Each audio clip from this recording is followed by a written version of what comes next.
Bonjour et bienvenue à tous comme chaque lundi dans un nouvel épisode des Esprits Positifs, le podcast qui explore les récits inspirants, les parcours lumineux des gens qui font la pensée positive et les esprits créatifs qui illuminent le monde.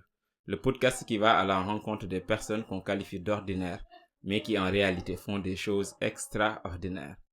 Permettez-moi de vous présenter une personne dont l'engagement et la dévotion sont des phares guidant vers un avenir meilleur. Elle incarne la résilience, la compassion et la détermination. Elle est bien plus qu'une enseignante. Elle est une bâtisseuse de ponts, une protectrice des droits et une voix pour les voix étouffées. Je vous présente Fatimata Anne, professeure dans les salles de classe, mais bien au-delà de ces murs. Elle est la secrétaire générale de l'Association des femmes leaders pour l'égalité et la justice. Dans cette noble mission, elle réunit des femmes de toutes couches sociales pour la diversité et l'inclusion, unies autour d'un seul mot, engagement. Leur altruisme et leur solidarité envers le développement socio-économique de la Mauritanie résonnent au-delà des frontières. Leurs voix s'entendent jusque dans des coins dont elles ne soupçonnent même pas. Dans un pays où chaque voix compte, où chaque histoire façonne l'avenir, Fatimata et son association sont les piliers d'un changement positif. Ayant compris que le changement véritable émane des cœurs et des mains unies et que l'État seul ne peut ériger les fondations d'une société juste et équitable. Elles se sont donc levées, ensemble, pour apporter leur contribution à l'édifice de la Mauritanie, car elles savent que chacune a une pierre précieuse à ajouter. Leur action est un écho vibrant dans l'obscurité de la violence, dans l'exploitation et de la discrimination, de l'abus et de la négligence. Leur association n'est pas seulement un refuge, mais une école de pensée, de protection et de transformation. Elle sensibilise, elle protège, elle forme les jeunes, les hommes et surtout les femmes, car elles savent que l'autonomisation de chaque individu est essentielle pour le progrès de tous. Fatimata Anne n'est pas seulement une enseignante ou une leader, elle est une source d'inspiration vivante. Son dévouement incarne l'espoir, sa voix porte les aspirations d'une nation vers un avenir où l'égalité et la justice brillent comme les étoiles dans le ciel nocturne. Mesdames et messieurs, avec une admiration sincère et une gratitude profonde, je vous présente Fatimata Anne, une étoile scintillante dans le firmament de l'humanité, une muse de l'espoir et une source intarissable de lumière pour la Mauritanie et bien au-delà. Fatimata Anne, bienvenue dans Esprit Positif et merci d'avoir répondu à notre invitation. Merci beaucoup. Je me sens trop flattée. Réellement. Je dis salam alaikum wa rahmatullahi wa barakatuh. Rabbi sharah li sadri yassir li amri wa khul luqdatan min lisani wa afqahu qawli. Je salue l'ensemble de vos auditeurs, sans exception. Et qu'est-ce qui vous a inspiré à devenir professeur et s'impliquer dans l'éducation? Toute jeune, une tante à moi, pourtant qui n'a pas fait l'école, Habidja Soumé, a pris ma main. Elle m'a inscrite à l'école. Nous allons chaque jour à l'école tout jeune, sans pour autant savoir pourquoi. Mais au fur et à mesure, on arrive à comprendre qu'on nous a amenés à l'école pour pouvoir lire, écrire, compter, calculer, ainsi de suite. À partir du collège, nous prenons conscience que là, c'est excessivement important. La graine qui est sémée en nous, si elle éclore normalement, elle doit nous servir, mais servir les autres. Vers la terminale, je me demandais comment une personne pouvait rester sans études. Certaines de mes amies, je leur disais, vous pouvez tout abandonner. Mais tant que vous n'abandonnez pas votre vie, n'abandonnez pas vos études. Et je pensais que les études étaient l'une des principales armes qui pouvaient nous rendre libres, qui pouvaient nous aider à s'émanciper. À un moment donné, j'ai pensé que en devenant enseignante, je n'allais pas couper les ponts avec les études. Parce que pour enseigner, il faut se préparer. Pour enseigner, il faut se former. Pour enseigner, on est toujours lié avec les études. Et j'ai pensé aussi que la nation a contribué à notre formation. En devenant enseignante, nous aussi, nous apportons notre part vers les autres. Et puis, le savoir, je le dis et je le répète, même cet après-midi, je l'ai dit dans une conférence, c'était la seule ressource que nous pouvons chaque jour partager sans en perdre quoi que ce soit. J'ai 2 boubous, je donne un, il me reste un. 2 livres, je donne un, il me reste un. Mais le savoir, vous le donnez et il vous en reste toujours. C'est une source intarissable avec le partage. Et d'ailleurs, le partage regorge la source du savoir. Parce que vous donnez, ce que vous avez vous reste, et ce que vous avez donné aussi continue à être. Donc, c'est une sorte de méiose. Pourquoi le combat contre l'ignorance vous importe? Le combat, il est naturel chez moi. Parce que pour moi, le principal obstacle de l'homme, c'est l'ignorance. Normalement, ceux qui font du mal, le plus souvent, ils le font par ignorance, sauf par vice. Même pour la religion, Dieu demande aux hommes, avant de les adorer, de le connaître d'abord. Arivuni, qabla an ta'buduni. Quoi qu'on puisse faire, nous devons savoir d'abord pourquoi on le fait et comment ça se fait. Sinon, nous pouvons le faire mal. Le savoir, c'est la seule chose qui nous sort de l'obscurité vers la lumière. Ce qui nous sort des ténèbres vers la lumière. Donc c'est indispensable. Le savoir est indispensable. Et comment vous concevez la déscolarisation des filles ici en Mauritanie? J'en souffre. J'en souffre énormément.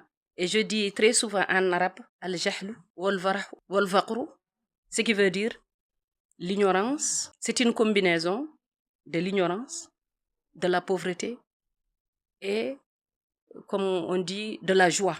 Vous rencontrez certaines personnes, rien qu'en les regardant, vous savez que ces gens-là sont ici des milieux défavorisés. Et pourtant, ils ne savent ni lire ni écrire. Et c'est des élèves qui ont atteint un certain âge, 16-17 ans.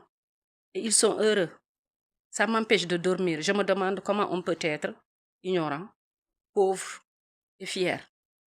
Pour moi, c'est une bombe à retardement qui peut exploser à tout moment. Ces gens-là sont exposés à la délinquance juvénile, à la drogue, au réseau de prostitution, peut-être même au terrorisme. Et parfois, ces gens-là sont laissés pour compte. Pourquoi? Comment? Ça, c'est des questions auxquelles on n'arrive pas à répondre. Mais nous, en tant que société civile, nous devons servir de relais entre les bases et les décideurs. Nous devons sensibiliser, nous devons conscientiser, nous devons encadrer, nous devons soutenir. C'est ça notre rôle. Mais est-ce que vous ne pensez pas que le problème de la société, c'est-à-dire se trouve entre la différence entre l'instruction et l'éducation? Les deux à la fois. Parce que dans l'instruction, on apprend les valeurs. Et dans l'instruction, vous avez le savoir. Et dans l'éducation, normalement, nous avons le savoir comportemental avec la morale. Qu'est-ce qui est bon, qu'est-ce qui est mauvais. Mais parfois, nous disons que ce n'est pas seulement l'enfant qui est à condamner. Autrefois, les mamans étaient à la maison. Les grand-mères étaient à la maison. Les mamans s'occupaient de l'éducation de leurs enfants. Actuellement, les femmes ont tendance à travailler comme les hommes. Mais ce que nous gagnerons vaudra-t-il ce que nous perdrons? Dans certaines familles, les femmes vont au travail, les hommes vont au travail, les enfants vont à l'école. Parfois, les enfants peuvent rester environ toute une journée sans voir leur maman. Qu'est-ce que les enfants regardent? Tom et Jerry. Qu'est-ce que Tom et Jerry nous apprennent? Je me pose très souvent la question, est-ce que nous, Africains, nous, enfants musulmans, est-ce que nous devons laisser nos enfants regarder Tom et Jerry qui passent toute la journée à se faire des coups bas? Autre chose, les gens ont tendance à dire parfois que l'école n'est plus utile. Pourquoi? Parce qu'actuellement, ce sont les lutteurs, les chanteurs, les danseurs, les comiques qui gagnent de l'argent. Mais on ne va pas à l'école pour la recherche de l'argent. On va à l'école pour la recherche du savoir. Parce que même en vendant des cacahuètes, des bananes, des beignets et autres choses, on peut gagner de l'argent. Mais même si nous gagnons énormément de l'argent, ce sont ceux qui savent, qui prennent les décisions, qui prennent les lois. Et ce sont eux qui nous gouvernent. Donc, aller à l'école, c'est un droit naturel, reconnu par les Nations Unies, mais c'est un droit aussi, c'est un devoir. Vous êtes pour l'autonomisation des femmes. Pour vous, les femmes ne doivent plus dépendre de leur mari. C'est en adéquation peut-être avec notre culture? De mon point de vue, c'est possible. Nous sommes femmes, nous sommes épouses, nous sommes mères, nous sommes sœurs, nous sommes belles-mères, nous sommes voisines. Autrefois, le temps de ma grand-mère, la production agricole, la production de l'élevage en général suffisait à la famille. Il n'y avait pas de location. On ne payait pas de l'eau, on ne payait pas de l'électricité, on ne payait pas la scolarisation de nos enfants. De nos jours, nous sommes dans les grandes villes. Pour les gens qui sont dans la location, On paye location, on paye l'eau, on paye l'électricité, on paye. Pour soigner les enfants aussi, on paye. Est-ce que le revenu mensuel du mari suffit à la famille? C'est une grande question. Je pense qu'il y a beaucoup de femmes qui voudraient que leur mari leur dise « Restez à la maison, je vous amène le tout ». Mais est-ce que son travail, sa rémunération lui permettrait d'avoir le tout dont nous avons besoin? De mon point de vue, la femme qui travaille, elle doit apporter sa contribution à la famille, le savoir-faire, le savoir-être, mais aussi sa partition économique. Si le papa part le matin au travail, la mère aussi va chercher de quoi subvenir aux besoins de sa famille. Qui est pour s'occuper de l'éducation des enfants? Dans certaines familles, il y a une sœur, la belle-mère, la belle-sœur, la maman. Dans certaines familles, il n'y a que les parents, mais les parents s'organisent. L'un d'eux amène les enfants. À telle heure, c'est lui qui les ramène. Quand il les ramène, les gens s'organisent aussi. De telle heure à telle heure, c'est celui-ci qui fait ça. De telle heure à telle heure, c'est l'autre qui... Les gens s'organisent selon leur emploi du temps et selon les besoins de la famille. Et je pense que c'est une complémentarité. Mais l'éducation des enfants, elle est primordiale. Parce que du fond du cœur, j'ai toujours pensé que le meilleur des investissements que nous aurons, c'est en investissant humainement et matériellement et économiquement sur nos enfants. Il y a un autre problème, à savoir nos enfants, par exemple, sont confrontés aux réalités des réseaux sociaux, aux réalités de l'école. Et l'enfant, on sait que c'est un être qui je veux dire, mime, c'est-à-dire il copie, c'est-à-dire ils font dans le mimétisme. Et à cet âge-là, l'enfant n'est pas en adéquation d'avoir un filtre qui lui permet de disséquer ce qui est bien et le mal, de discerner le bien et le mal. C'est-à-dire cet esprit manichéiste, il ne l'a pas encore. Et on sait qu'ils sont toujours exposés à ces dangers du numérique. Ça ne va pas aussi faciliter la tâche aux parents. Je dirais que dans nos pays, Mauritanie, Sénégal, cela va de pair avec la responsabilité des parents.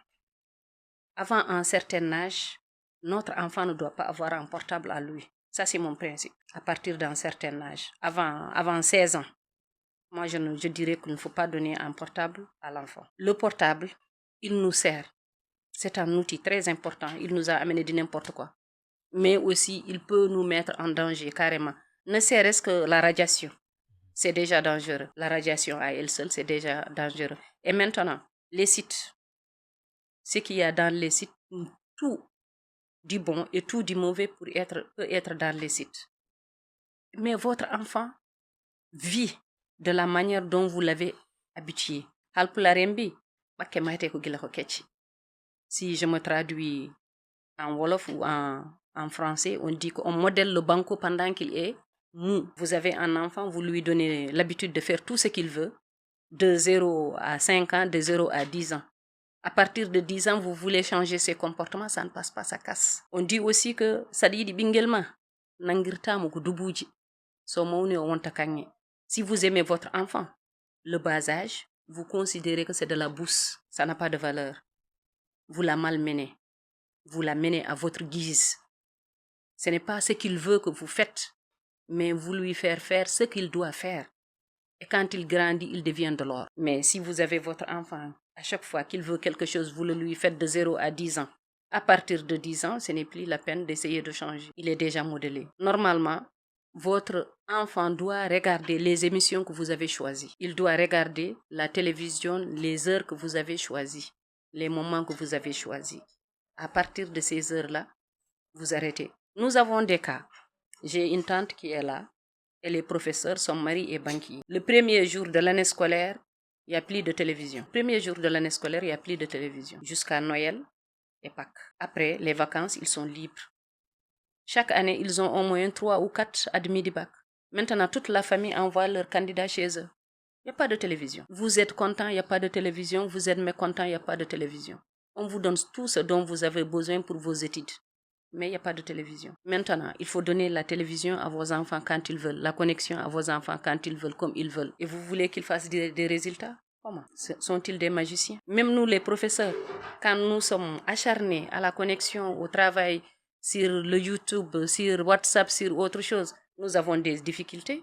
À la plus forte raison, les enfants. C'est à nous de choisir qu'est-ce que nous voulons réellement. Ça, c'est un outil qui doit être à mon service. Mais je ne dois pas être à son service à lui. Posséder des objets, mais n'en soyez pas possédé.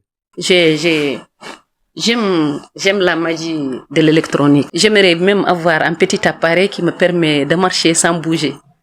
Moi-même. Je le place seulement, je monte, il m'amène là où je veux. Mais c'est à moi de le contrôler. C'est à moi de l'utiliser à mon service. C'est à moi de m'en servir. Mais je ne devrais pas être son esclave. La science nous vous a révélé, a dit, je pense que est-ce que c'était pas Cheikh Hamidou Kane qui a dit, la science vous a révélé un monde rond et parfait, mais en même temps, elle vous y exile. Je refuse carrément d'être condamné par mes propres objets que j'ai achetés moi-même à la sueur de mon front. Donc, vous pensez qu'on n'a pas été préparé à utiliser ces réseaux sociaux? Mais carrément. On nous a pas donné la notice. Nous ne sommes pas préparés. Nous ne sommes pas du tout préparés. Moi, j'ai mon téléphone, vous le regardez maintenant. J'ai environ 2000 messages. Comment je saurais lire 2000 messages en un seul jour? 2000 messages. Les informations viennent de n'importe où. Et parfois, c'est des informations qui ne me sont même pas utiles. Il y a des gens qui vous disent, moi, je vous ai envoyé un message depuis hier, vous n'avez pas lu. Depuis hier, vous n'avez pas répondu. Pourrais-je passer tout mon temps à écouter les messages et à répondre? Et surtout chez nous, comme on dit, misal minima mi jurima, où est le rendement? Nous ne sommes pas du tout préparés pour rencontrer les nouvelles technologies de l'information et de communication. Et ça fait des ravages. Ça a ses avantages extraordinaires. À la minute, nous pouvons savoir ce qui se passe de l'autre côté du monde. À la minute, si vous voulez faire des recherches, nous faisons des cours à distance. C'est extraordinaire. Et peut-être même des consultations à distance. Mais je suis convaincue que le temps et les moyens que nous mettons dans le téléphone pour dire allô oui, bonjour, allô oui, ça pouvait être utilisé autrement. Et des femmes comme vous, peut-être, je ne sais pas si elles sont incomprises ou non, mais elles sont traitées d'iconoclastes parce que pour l'ancienne génération, vous êtes cette briseuse de tradition. C'est-à-dire, vous coupez en deux ponts la tradition ancienne et la tradition peut-être future. Et comment vous vivez ça en tant qu'activiste et féministe? Moi, je suis fondamentalement ancrée, fondamentalement traditionnaliste. Mais je voudrais prendre le meilleur de mes traditions et récupérer de l'autre côté aussi des choses qui me sont les bonnes. Le respect des anciens, le respect des temps de prière, le respect de nos aînés, le respect des choses et des choses et des choses. Les liens sanguins, le lait, ça c'est des choses qu'on respecte. Existe-t-il des défis ou obstacles que vous avez dû faire face en étant une femme leader dans Toujours. le contexte socio-culturel? Oui, il y a des gens qui n'arrivent pas à dissocier Fatimata en tant que personne à la maison, Fatimata en tant que professeur en classe et Fatimata dans le combat de femmes leaders. Fatimata à la maison, c'est une sœur, c'est une fille, c'est une maman, c'est une amie. Mais Fatimata, dans le champ du travail, c'est le travail. Il y a des comportements, il y a des habitudes, il y a des manières. À la maison, il faut servir à manger, il faut donner à boire, il faut recevoir, il faut accueillir, il faut voir est-ce que les gens ont ce dont ils ont besoin et droit. Mais Fatimata en classe, imaginez par exemple que je rentre dans la classe et que je permette à tout un chacun de faire ce qu'il veut, quand il veut. Le cours serait-il passé correctement? Serais-je à mesure de transmettre un savoir? Donc, je me dis que chaque situation demande un comportement, demande des attitudes, demande aussi des prérequis. Vous êtes la secrétaire générale de FLEJ, qui est l'association FLEJ, l'association des femmes leaders pour l'égalité et la justice.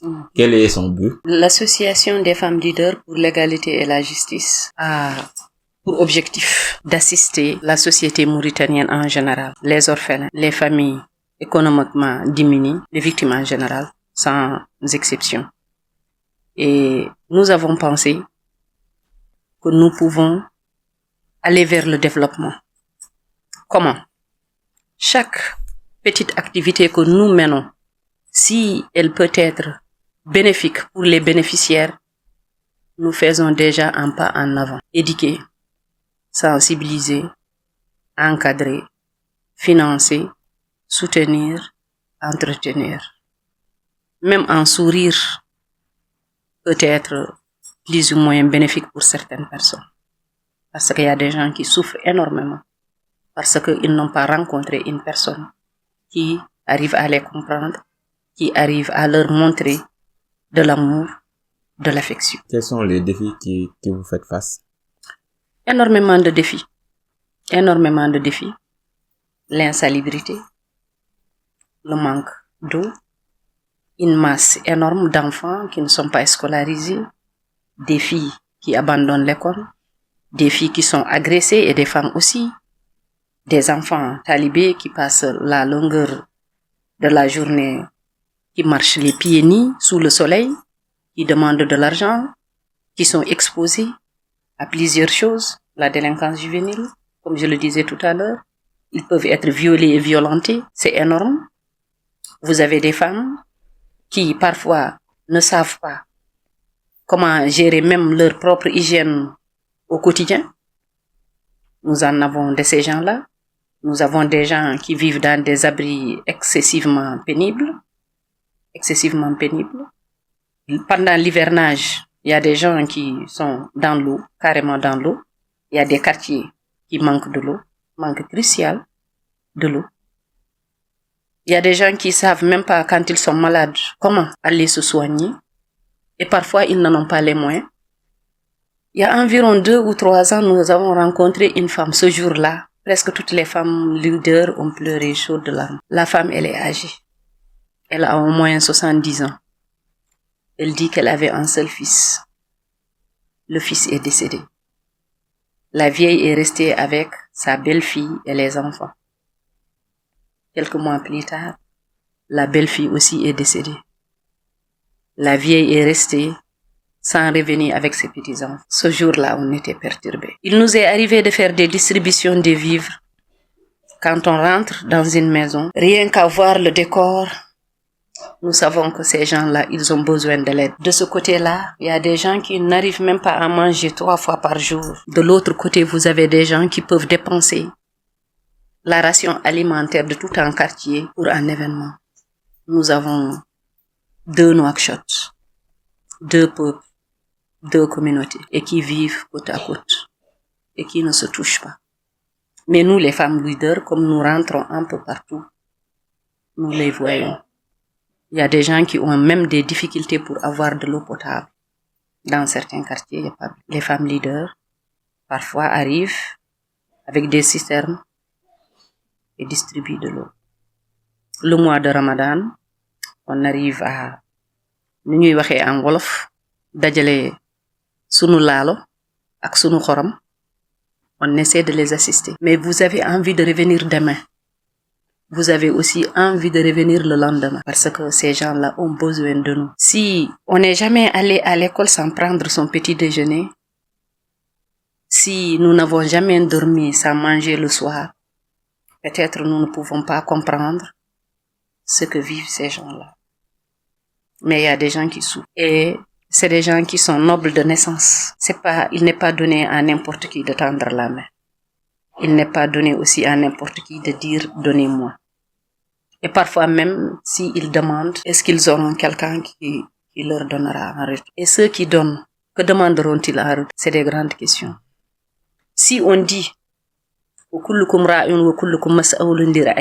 ce qui veut dire que chacun de vous est un berger et il rendra compte un jour devant le bon Dieu.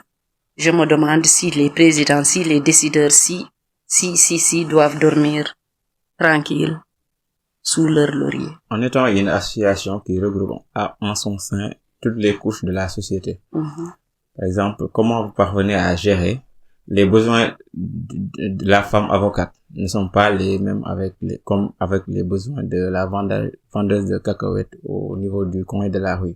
Comment vous parvenez à gérer toutes ces disparités-là pour que chacun y trouve son compte?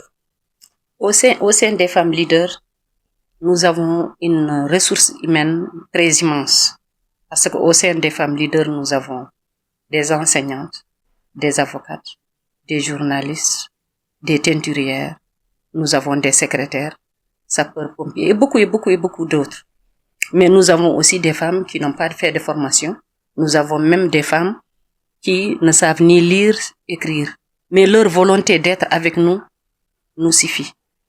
La femme avocate, elle décline son besoin et nous allons la soutenir dans ce qu'elle veut faire. La femme teinturière aussi le fait. Mais généralement, ce n'est pas les besoins de la femme teinturière ou les besoins de la femme avocate qui sont résolus. Non, c'est la femme avocate et la teinturière qui mettent leur savoir et leur savoir-faire aux besoins des femmes leaders pour les communautés. L'avocate qui est au sein des femmes leaders, quand il y a un problème, on va vers cette femme pour lui dire, voilà, vous êtes avocate, nous avons cette situation-là. Qu'est-ce que nous devons faire? Comment le faire? Elle donne son expertise, elle donne des orientations et on suit. Et la femme teinturière, elle donne quoi en retour? Pour qu'elle ne se sente pas épargnée. La femme teinturière, c'est très bien, elle est très brave, elle a un savoir-faire et nous en avons besoin. De tous les temps, les humains se sont habillés. De tous les temps. Et nous allons continuer à nous habiller. Donc la femme teinturière, elle vient, elle forme des jeunes aussi bien, filles et garçons, comment teindre. Si ces jeunes-là arrivent à un certain temps à faire la même chose, nous aurons la possibilité de les sortir de la rue. Maintenant, on lui cherche des mois. Eux-mêmes, ils recommencent l'activité. Ils sont occupés, ils ne sont plus dans la rue et ils gagnent de l'argent. Nous aurons sauvé au moins une personne et nous aurons donné à une personne la possibilité de soutenir sa famille. Si c'est un garçon, il serait indépendant, autonome et peut-être même fonder une famille. Si c'est une fille, elle gagnera de l'argent. Donc, elle doit être mise plus ou moins loin des tentations. Et puis, elle pourrait aider sa famille.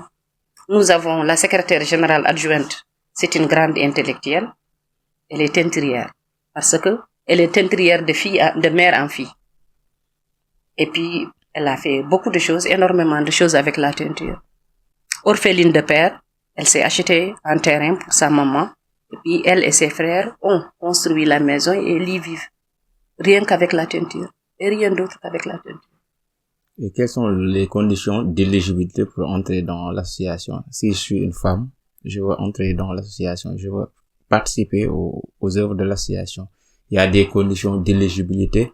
Aussi, il y a quelque part des valeurs que vous prônez. Si les membres ne les respectent pas, vous les excluez. Nous avons dit que c'est une association nationale. Elle est ouverte à toute Mauritanienne. Elle est ouverte à toute Mauritanienne majeure et consciente, désirant adhérer. Pour qu'il y ait une démocratie, nous n'avons même pas demandé un droit d'adhésion. La personne manifeste sa volonté d'être avec nous, elle est intégrée. Les cotisations se font, mais nous, les 10 membres fondateurs, c'est nous qui cotisons. C'est nous qui sortons obligatoirement de l'argent mensuellement. Et maintenant, si nous devons faire des activités, nous annonçons dans notre groupe que nous faisons telle activité, que les autres membres peuvent participer d'une manière bénévole. Il n'y a pas derrière vous une ONG, parce que vos actions demandent des moyens et des moyens énormes.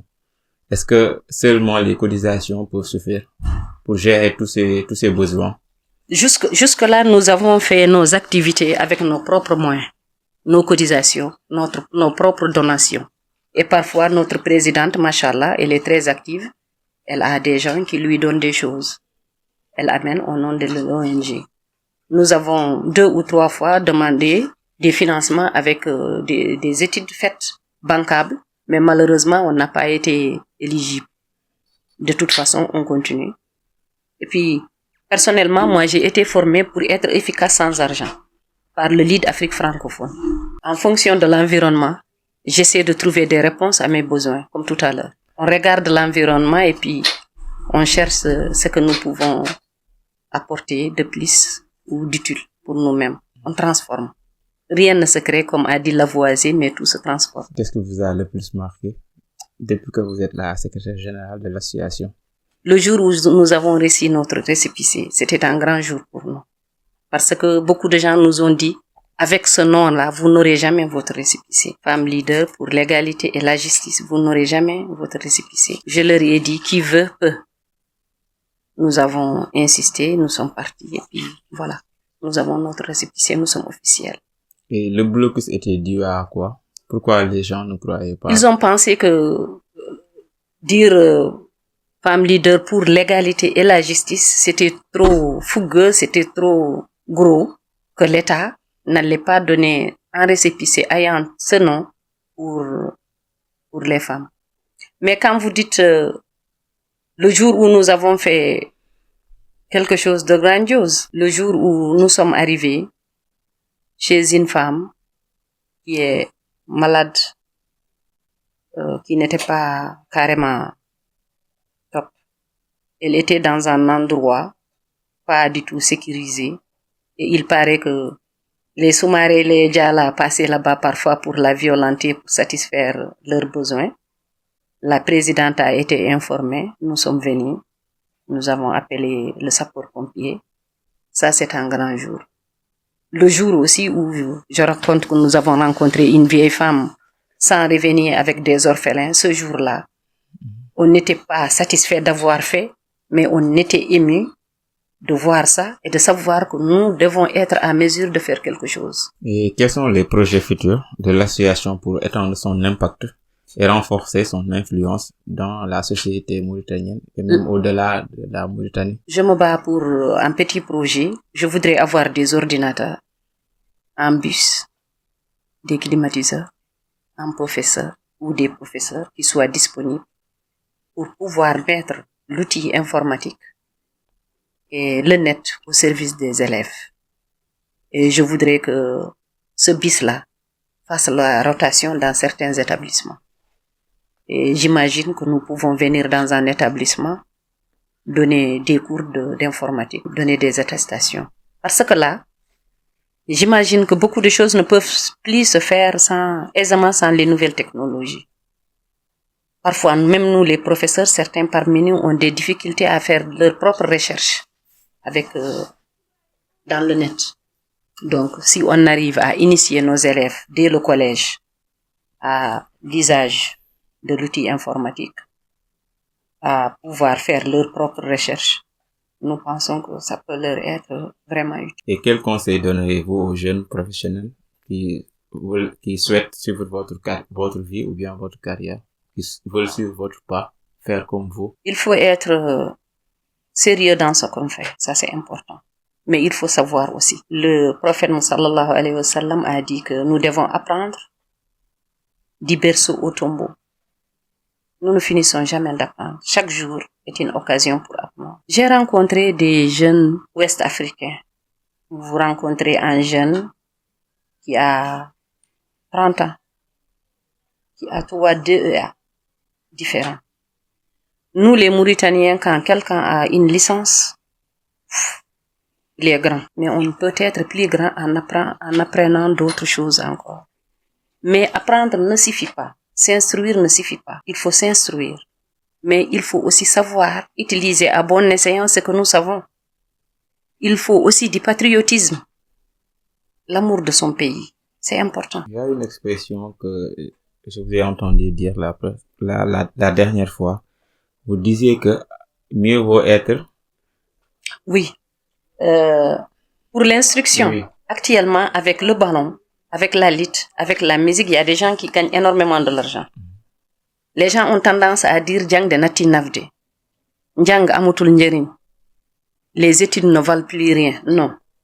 Moi, je dis que il faut savoir. Mieux vaut être un chômeur diplômé, connaisseur, qu'un chômeur ignorant. Ignorant ne veut pas dire celui qui ne sait pas lire et écrire. Non, non, non. Il y a des gens qui ne savent pas lire, qui ne savent pas écrire, mais qui nous ont formés, qui nous ont encadrés et qui ont d'autres savoirs. Mais ceux qui disent, monsieur tel a des diplômes, depuis 5 ans, il ne travaille pas, pour ces raisons-là, j'abandonne mes études. Je dis non. La Mauritanie, si elle ne me fait pas travailler, je saurais travailler en Tunisie, au Maroc, en Algérie, aux États-Unis ou ailleurs. Mais si je vais ailleurs, sans diplôme, sans savoir, quand on me met devant le fait accompli, qu'est-ce que je vais donner? Mieux vaut être sans emploi, mais connaisseur, que d'être sans emploi ignorant. Mais est-ce que la faute n'est pas à cette école cartésienne, c'est-à-dire au système scolaire, qui date du colon? C'est-à-dire, on nous fait apprendre des choses et on ne nous met pas dans la situation pratique où on confrontait ce qu'on a appris aux choses pratiques. Ça, c'est un grand problème. Mais de tout le temps, l'école post-coloniale, c'est ce qu'elle a donné. Les médecins ont suivi la même école. Les ingénieurs ont fait la même école, et ainsi de suite. Maintenant, prenons de ce qui est meilleur dans notre école et essayons d'améliorer ce qui ne va pas. Faut pas jeter le bébé avec l'eau du bain. Au moins, on dit que l'école mauritanienne ne vaut pas grand-chose. On le dit, on le répète. Mais je dois être reconnaissante. Moi, j'ai été formée uniquement par l'école mauritanienne. Les 2 diplômes que j'ai, ou les 3, je les ai en Mauritanie. Si ça ne va pas, les gens doivent s'asseoir autour de la table, discuter sérieusement et améliorer, faire des orientations. Les objectifs, normalement, pédagogiques, doivent être faits en fonction des besoins de l'État, en fonction des besoins de la population. Si ça ne se fait pas, ça donne toujours des problèmes. Mais il y a autre chose.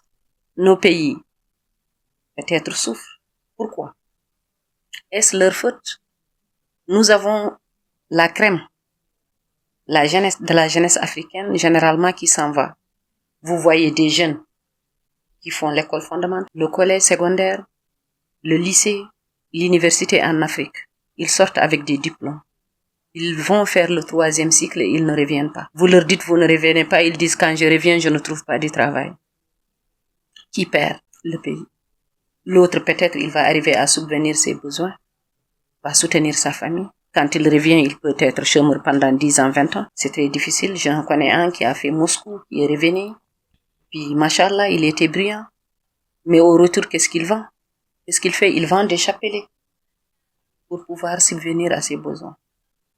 Si son fils voit ça, quand il a une maîtrise, il va en France, il ne revient pas. Maintenant, comment pallier à ce problème? Aussi, il y a un problème sur le fait que il y a certaines de ces disciplines qui sont inadaptables au contexte socio-africain. C'est-à-dire, si vous êtes professeur de philosophie, vous avez appris la philosophie à travers Descartes, Platon, et on vous a pas mis dans les conditions où on vous explique la philosophie africaine à travers soit peut-être chez Anta Diop ou bien à travers, par exemple, chez nous, Serigne Touba. Est-ce que ça aussi, c'est pas un problème? On le dit, on le crie, on le décrit depuis quelques années. Mais enseigner Platon et Descartes ne doit pas empêcher d'enseigner Cheikh Anta Diop ou de Cheikh Bamba ou de Amadou Diallo ou d'un autre connaisseur. Naturellement, nous, quand l'enfant a 6 ans, il passe d'abord à l'école coranique. Il apprend le Coran. Il va à l'école, il apprend le français et l'arabe. Normalement, à partir d'un certain âge, lui-même, il peut faire le discernement. Nous avons des gens qui ont fait la philosophie, qui ont travaillé et qui ont pris leur retraite. Actuellement, le nationalisme africain voudrait qu'on enseigne les connaisseurs africains. Mais faut pas rejeter ce que nous avions déjà. Ce que nous avions a fait ses preuves. Donc, il faut essayer d'améliorer. Le changement, quand il est brutal, ça donne toujours des pots cassés. Donc, vous êtes contre ceux qui disent l'école doit être exclusivement africaine et pour les Africains? Moi, je voudrais que l'école soit ouverte, que nous allions chercher le meilleur de tous les bords. Si nous devons rejeter ce qui nous vient de l'Occident, nous devrions rejeter aussi l'ordinateur, le téléphone portable, la télévision, l'électricité. Le tout, ce qui nous vient de l'Occident n'est pas globalement mauvais. Mais soyons à mesure de prendre de l'Occident ce qui peut nous être utile. C'est comme ça que je vois. Moi, ce n'est plus la peine. Nous devons arrêter de nous plaindre. Au lieu de se plaindre, nous devons faire des choses qui montrent que nous sommes majeurs, que nous sommes bons, que nous pouvons faire de belles choses. Une fois, j'ai regardé la télévision sénégalaise, j'ai vu une jeune fille, je pense une certaine Kadiataba qui avait un doctorat en, robotique ou quelque chose comme ça. J'ai regardé la télévision un autre jour, j'ai vu quelqu'un d'autre qui sait faire des avions. Au lieu de nous dire l'Occident, mettons ces gens-là dans des conditions à fabriquer quelque chose qui puisse nous être utile. Moi, j'aimerais bien, je le disais hier, que la Mauritanie, le Sénégal et le Mali réunissent leurs forces pour avoir une bombe atomique. C'est une arme de dissuasion. Nous avons des chimistes. Nous avons des. Tous ces gens-là, avec leur savoir et leur savoir-faire, mettons-les dans des conditions à pouvoir quelque chose qui soit utile.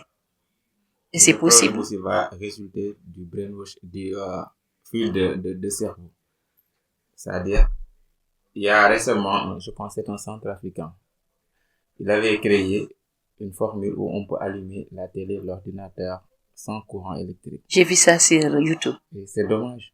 Il a disparu. Il n'y a pas longtemps, On j'ai a vu. vu les Américains. Il n'y a pas longtemps. Moi, j'ai posé la question. J'ai posé la question dans YouTube. J'ai dit, qu'est-ce que son État a fait depuis qu'il a disparu? Si l'État n'a rien fait, il n'a pas réagi, c'est que directement ou indirectement, il est complice. Il n'y a pas longtemps, j'ai vu dans YouTube un jeune Guinéen qui alimente tout un village avec de l'électricité, rien qu'avec quelques gouttes d'eau. J'ai partagé la vidéo, c'est séduisant. Et la télé ne nous montre pas ces genres d'images. Mais pourquoi? On nous montre ces Africains qui passent la longueur de la journée à se plaindre.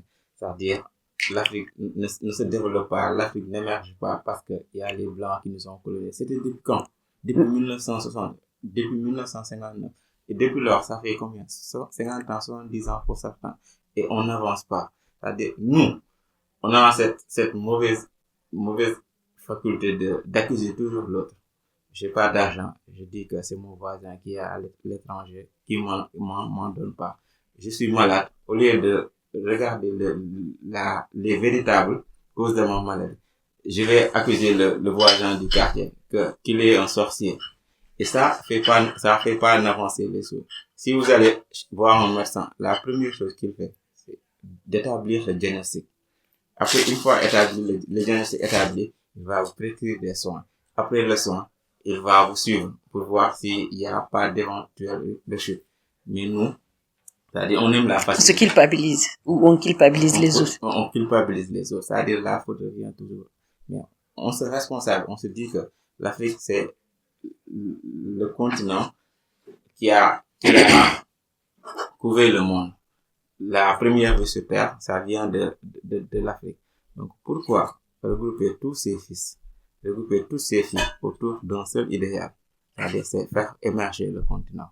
Et de là, on ne verra pas nos enfants partir de l'Afrique vers des continents où ils sont maltraités, où ils subissent le racisme. Mais ce sera l'inverse, c'est-à-dire les Européens, et je rêve de cette Afrique-là, les Européens qui vont venir demander le visa parce que il y a l'émergence en Mauritanie. Il y a des gens, je veux bien voir ça. C'est-à-dire, vous faites travailler un blanc. Vous le payez à la fin du mois. Qu'il quitte la France, qu'il quitte les États-Unis. Il vient jusqu'en Mauritanie et vous le faites travailler. Vous le payez à la fin du mois. Et c'est faisable. C'est faisable parce qu'il y a ces richesses ici en Afrique. Je suis convaincue que c'est faisable et que ça pourrait arriver. L'Afrique, c'est la terre-mère. L'Afrique, c'est l'une des terres les plus riches en ressources humaines. Nous avons à peu près 60% de notre population qui est jeune. Nous avons un sous-sol qui est très riche. Nous avons l'eau, nous avons des terres arables, nous avons le soleil. Et nous avons des intellectuels. Qu'est-ce qui nous manque?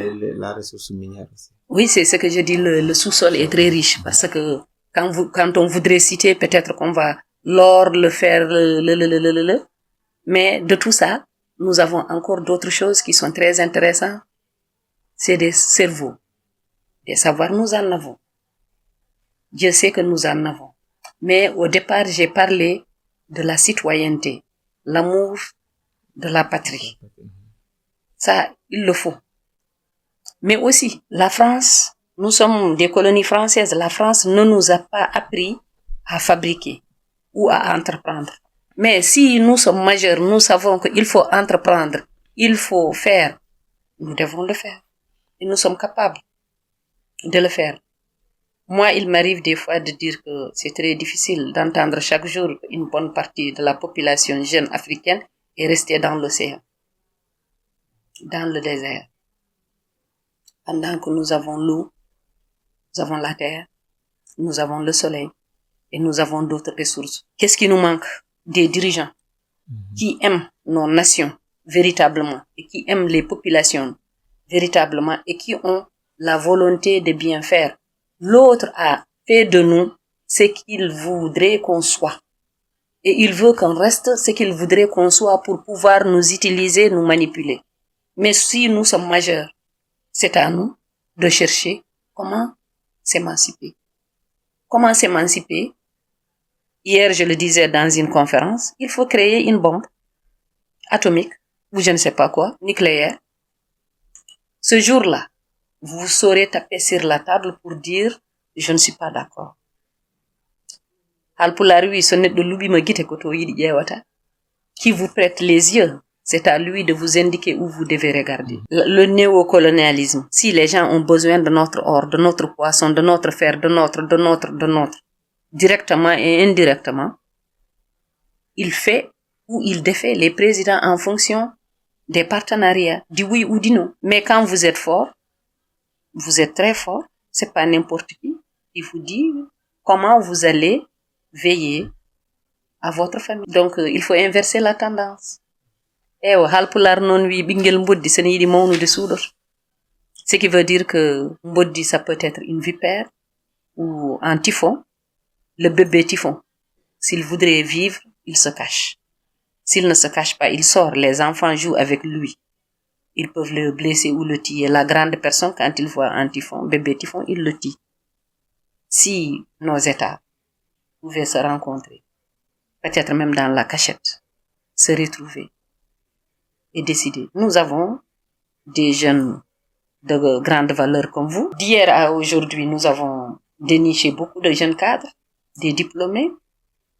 Ces cadres-là, quand ils sont réunis, quand ils sont mis dans des conditions, c'est des gens qui savent faire quelque chose. Ingénieur robotique, ingénieur environnemental, ingénieur hydro-agricole, médecin, journaliste, avocat, chirurgien dentiste, des femmes qui font des transplantations cardiaques à Nouakchott, à Dakar.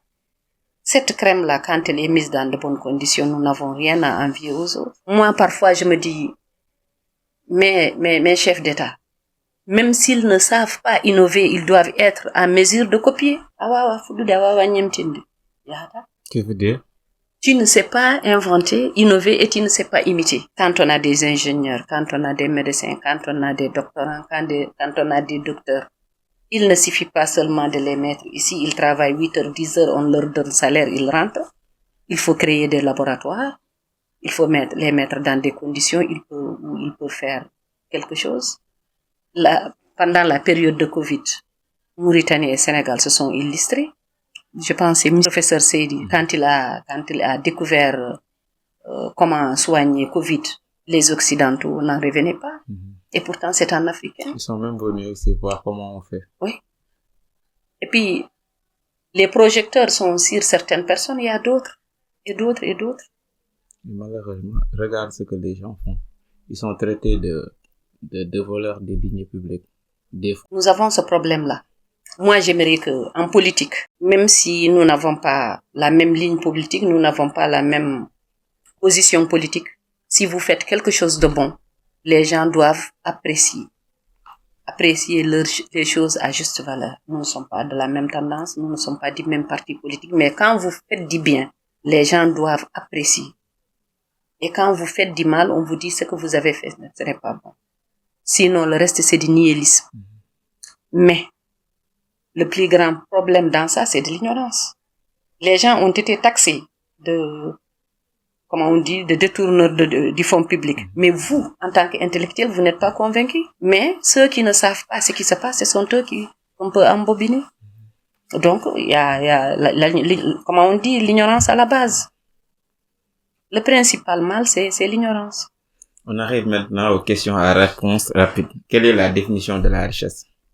C'est quand on s'est donné. Qui s'est donné est riche. D'après cette définition, vous êtes riche? Oui. La richesse, pour nous, c'est quand tu te suffis économiquement à ce que tu as. Même si vous avez des millions et des milliards, si vous n'êtes pas, on dit en pulaar, yondi kinade ou doylu.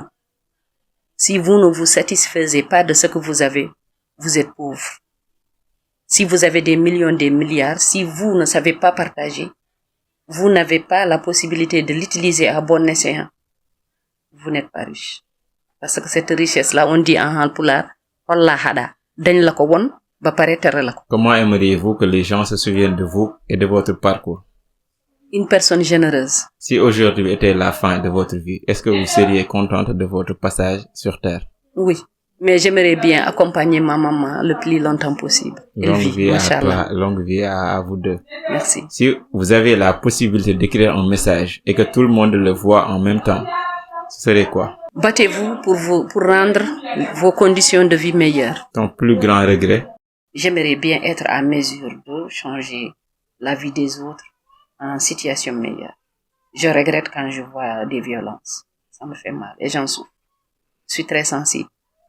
Ce que vous détestez le plus chez les Mauritaniens? J'aime pas l'hypocrisie. Un livre qui vous a marqué?